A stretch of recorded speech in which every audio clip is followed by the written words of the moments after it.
सवाल फ्रेंड्स, कैसे हैं आप? Welcome back to my YouTube channel doctor Danish official.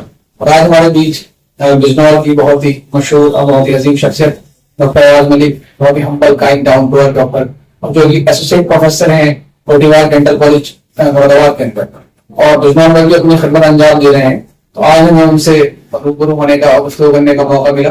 कुछ टॉपिक्स हम डेंटल से रिलेटेड से डिस्कस करेंगे, उसमें मुख्तलिफ टॉपिक रहेंगे और खुसूसन हम उनसे आरसीटी के ऊपर बात करेंगे। आपने बहुत सारे लोगों को सुना होगा, आप उसमें शुरू करते हैं कि भाई आपने आरसीटी कहाँ से कराई, कि मुझे आरसीटी करानी है, जब मेरी आरसीटी हो रही। आरसीटी कॉमन तो है, लेकिन कॉमन होकर भी ये बड़ा अनकॉमन सा है। इसके बारे में एलोबरेट करेंगे डॉक्टर अयाज साहब। डॉक्टर अयाज साहब से पहले सवाल ये है, सर आरसीटी दरअसल क्या? शुक्रिया दानिश भाई। आरसीटी का मतलब फुल फॉर्म का रूट कैनाल ट्रीट। रूट मतलब दांत की जड़ें, कैनाल मतलब नसें, और दांत की जड़ के अंदर जो नस है उसका ट्रीट, रूट कैनाल ट्रीट। पहली बात की। दूसरी बात ये कि आरसीटी हमें क्यों करानी चाहिए। पहली चीज ये है कि आरसीटी का मतलब ये है कि दांत के अंदर हमें एक उसको पहले की तरीके से कामयाब करना, क्योंकि हमारा दांत पहले खोखला हुआ, तकलीफ ले रहा, दर्द रहा, वो इस्तेमाल में नहीं आ रहा, तो उसको दोबारा से इस्तेमाल में लेके आने के लिए हम लोग आरसीटी करते। अब आरसीटी हमें किस कंडीशंस में करानी चाहिए, जैसे कि हमारे दांत के अंदर ठंडा गर्म पानी लगे। ठंडा गर्म पानी लगने के साथ साथ ये भी है कि एक तो लगता है सिर्फ ठंडा पानी, एक लगता है गर्म पानी के साथ दांत के ऊपर दांत रखते हुए दर्द हो रहे। दूसरी चीज कि हमें जैसे ही हम लोग कोई कभी ये होता है पेशेंट कंप्लेंट करते हैं कि नीचे स्वेलिंग कर, नीचे स्वेलिंग आ जाना, जबान में दर्द होना, तो ये कंडीशन, या दांत का दर्द रेडिएट होकर सिर तक जाना, आंख तक जाना, या ईयर, ये कंडीशंस हमें आरसीटी की तरफ लेके जाती। लेकिन प्रॉपर कंडीशन आरसीटी की हमें तब पता चलता है कि हमारा रेडियोग्राफ कैसा, कि रेडियोग्राफ से हमें पता चलता है कि एक्सरे हम लेंगे, एक्सरे लेने के बाद हमें ये पता चलेगा कि हमारा रेलिवेंट टूथ कौन सा है। कभी कभी किसी दांत में दर्द होता है और दांत कोई सा हमें रेडिएटेड टाइप पेन होता है। तो डॉक्टर साहब, हमें ये कैसा पता लगेगा कि हमें किस पेशेंट की आरसीटी करनी है या नहीं करनी, आप कैसे पता लगाते हैं?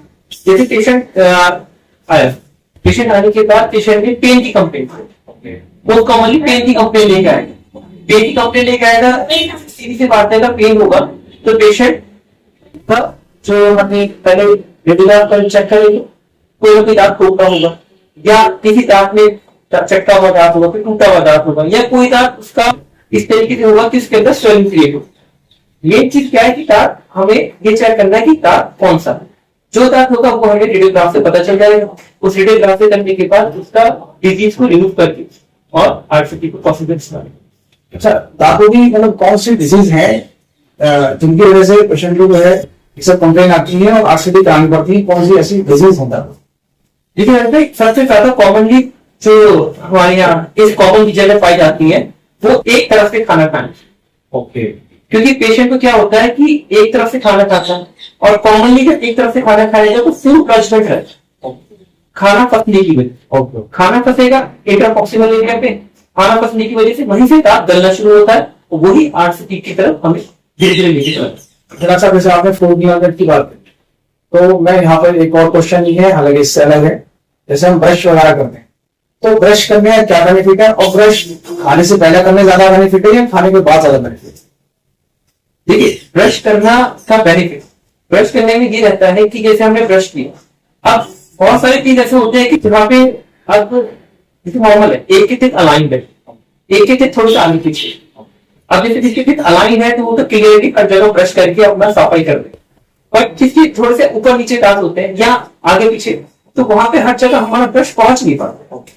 दूसरी बात ये कि कभी कभी जो हमारे दांतों के बीच वाला हिस्सा वहां तक भी हमारा ब्रश नहीं पहुंच पाता। तो जहां पे हमारा ब्रश नहीं पहुंच पाता तो वहां अक्सर ये होता है कि आपका दांत में ये इस तरफ में खाना पर है, तो वो दांत हमारा चलाना शुरू कर। अब खाना खाने के बाद लेना चाहिए, खाना खाने के पहले करना। देखिए साइंटिफिकली प्रूवन जो है, हमेशा ब्रश नाश्ते के बाद करना, नाश्ते के पहले नहीं। क्योंकि जैसे हम रात में अगर ब्रश करके सोएंगे तो सुबह तक हमारा साफ रहेगा, नाश्ता करा दोबारा गंदा हो जाएगा, फिर वो धीरे धीरे धीरे एसिडिक फॉर्मेशन हो जाएगा। तो बेटर ये हम नाश्ता करें, नाश्ता करने के बाद ब्रश। अच्छा डॉक्टर साहब, बहुत सारे लोग ऐसे देखने को मिलते हैं कि वो ब्रश भी नहीं कर रहे लेकिन दांत बहुत साफ रहते हैं, कुछ लोग ऐसे हैं कि रोज सुबह से दोपहर में भी, शाम में 3 से 4 बार ब्रश करते हैं, फिर भी दांत साफ नहीं हो पाते, फिर भी चमक नहीं आ पाती, ये क्या रीजन है आपका?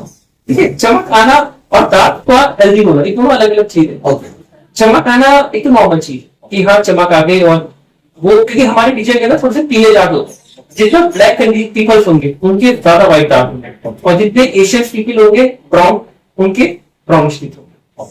तो चलिए, दूसरी बात ये कि हमें एक होता है हेल्दी। हेल्दी टीथ में क्या है कि दांत हम ब्रश नहीं कर रहे, लेकिन हमने कुछ इस तरीके का कर रहे हैं जैसे फाइबरस फूड ले, जैसे बहुत से लोग घी खा लेते हैं, गन्ना खा लेते हैं, या कोई भी फाइबरस फूड की इलायची खाते हैं खाना खाने के बाद। तो उसके बाद अगर हम ब्रश ना भी करें तो भी कोई बात। जैसे अगर कहीं हमें ब्रश टूथपेस्ट ना मिले और हमें इमरजेंसी सफर में है कहीं पे, तो हम 2 लौंग की इलायची अगर खा ले तो भी हमारा मुंह साफ हो जाए। वो एक टूथपेस्ट का काम है, लेकिन मतलब जरूरी नहीं है कि ब्रश करना ही। हाँ, कभी कभी अगर ब्रश ना मिले तो लौंग और इलायची से भी काम चल जाता है। बट ये है कि इनकेस अगर हमें ब्रश करें तो ज्यादा अच्छा। लेकिन ये है कि बहुत ज्यादा ब्रश, देखो अडल्ट में सफाई अपना मेन है, लेकिन कभी कभी क्या होता है कि फूड लॉसमेंट तो रहेगा, तो हमें ब्रश करने का तरीका भी तो नहीं आता। तो डॉक्टर साहब, आप जैसे आपने बताया तरीका नहीं आता, तो मैं ऑडियंस है हमारे, और ये सब राइसी वाले सबको ये सब बात समझनी चाहिए, जानना चाहिए, तो सही ब्रश करने का क्या तरीका है? देखिए, बच्चों के अंदर और बड़ों के अंदर एक तो एक अलग टॉपिक हो जाएगा ब्रशिंग टेक्निक्स के ऊपर, लेकिन अगर छोटा छोटा बताएं तो ये है कि हमें है ना एक एक दांत को अपने दांत से पहले चेक करना चाहिए डेंटिस्ट से रिगार्डिंग कि हमारे दांत का एरिया क्या है, कि किस तरीके के हमारे लिए ब्रशिंग टेक्निक हमारे लिए फेवरेबल है। तो वो फिर आपको ब्रश रिकमेंड करेगा कि आपको साइज कौन सा लेना चाहिए, छोटा, बड़ा, मीडियम, सॉफ्ट, हार्ड, या कहीं पर हार्ड पे कितने महीने में हमें हार्ड ब्रश इस्तेमाल करना चाहिए, कितने में सॉफ्ट। तो डिलर उसके रिगार्डिंग हमें ब्रशिंग फोकस डालना चाहिए, क्योंकि brushing technique person to person अलग अलग, क्योंकि बच्चे में अलग है, बड़ों में अलग है, एडोलेसेंट में अलग है, स्पेसिंग टेक्निक अलग है। तो ब्रशिंग टेक्निक तो बहुत बड़ा सही टॉपिक हो जाएगा। चलिए, उसमें तो हम कभी बाद में डिस्कस करेंगे। डॉक्टर, मैं वापस टॉपिक के ऊपर जाता हूँ, आरसीटी हम बात कर रहे हैं। डॉक्टर साहब, आरसीटी अगर किसी पेशेंट की हमने करनी है तो कितनी सीटिंग की जरूरत पड़ती है आरसीटी? देखिए रनीश भाई, आरसीटी डिपेंड करती है पहले का पैथोलॉजी। अब पहले का पैथोलॉजी क्या होती है, नॉर्मली भाषा में बोलो तो दांतों के नीचे एक कोई भी बीमारी का पैथोलॉजी मतलब बीमारी, दांतों की जड़ के नीचे बीमारी। इन केस अगर जो आरसीटी सिंगल सिटिंग और मल्टीपल सिटिंग दोनों हो, लेकिन ये एक बहुत बड़ा डिबेट टॉपिक है, सिंगल सिटिंग और मल्टीपल सिटिंग। कुछ डेंटिस्ट बोलते हैं कि सिंगल सिटिंग एक अच्छा आरसीटी सही है, सिंगल सिटिंग में पेशेंट का हम नॉर्मल, लेकिन कुछ बोलते हैं कि मल्टीपल सिटिंग, लेकिन मल्टीपल सिटिंग के अपने भी फायदे हैं, सिंगल सिटिंग के अपने फायदे। अब मल्टीपल सिटिंग में क्या फायदा रहता है कि पेशेंट को रिपीट ट्रीटमेंट मेडिकेशन अप्लाई हो जाता है, तो स्वेलिंग के चांसेस कम होते हैं। सिंगल सिटिंग है तो स्वेलिंग के चांसेस आ गए।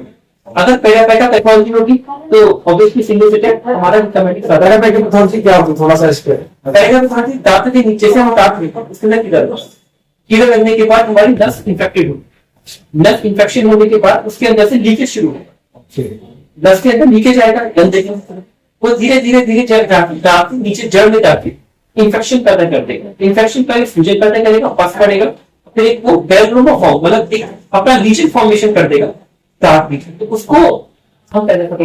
अच्छा, क्या ये आरसीटी बाधा नहीं पड़ सकती? आरसीटी करना और आरसीटी अच्छी आरसीटी में बहुत फर्क है। हाँ, वही मेरा क्वेश्चन, वही है। आरसीटी होना और एक बहुत अच्छी बहुत सारे क्वेश्चन ऐसे मिले कि वो कह रहे हैं कि हमने पहले आरसीटी कराई थी, दोबारा करा रहे हैं, तीसरी मरतबा करा रहे हैं, इतनी मरतबा आरसीटी कराने की क्यों जरूरत पड़ रही है बार बार? वो मेरा क्वेश्चन।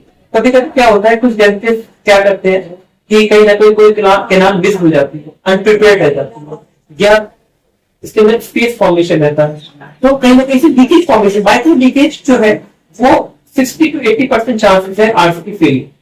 अगर हमारा माइक्रो लीकेज कहीं ना कहीं से है तो हमारा ये आरसीटी के चांसेस बन जाए। हमें तो आरसीटी के दौरान ये चीज चेक करते रहना चाहिए कि हमारे अंदर कहीं लीकेज ना हो, किसी भी लीकेज ना हो, और कोई भी गंदगी दांत के अंदर during the time of treatment. शुक्रिया डॉक्टर साहब, धन्यवाद आपका। आपने बहुत कीमती समय दिया, बहुत कीमती वक्त आपने दिया, और दोबारा भी कोशिश करेंगे आपसे फिर और किसी टॉपिक के ऊपर डिस्कस करेंगे। वक्त की जरूरत होगी। बहुत शुक्रिया डॉक्टर साहब का। तो हम डॉक्टर व्यास के साथ थे आज, और डॉक्टर व्यास से हमने बहुत सारी चीजें जो है बहुत ब्रीफली जानने की कोशिश करी। कि डॉक्टर साहब ने बहुत सारे टॉपिक को भी बताया कि बहुत फास्ट टॉपिक है, बहुत वक्त लगेगा। तो मैं उम्मीद करता हूँ कि डॉक्टर साहब ने दोबारा से नाम देंगे और इंडिविजुअली और उसी टॉपिक के ऊपर भी हम वीडियो जो है बनाए। डॉक्टर साहब,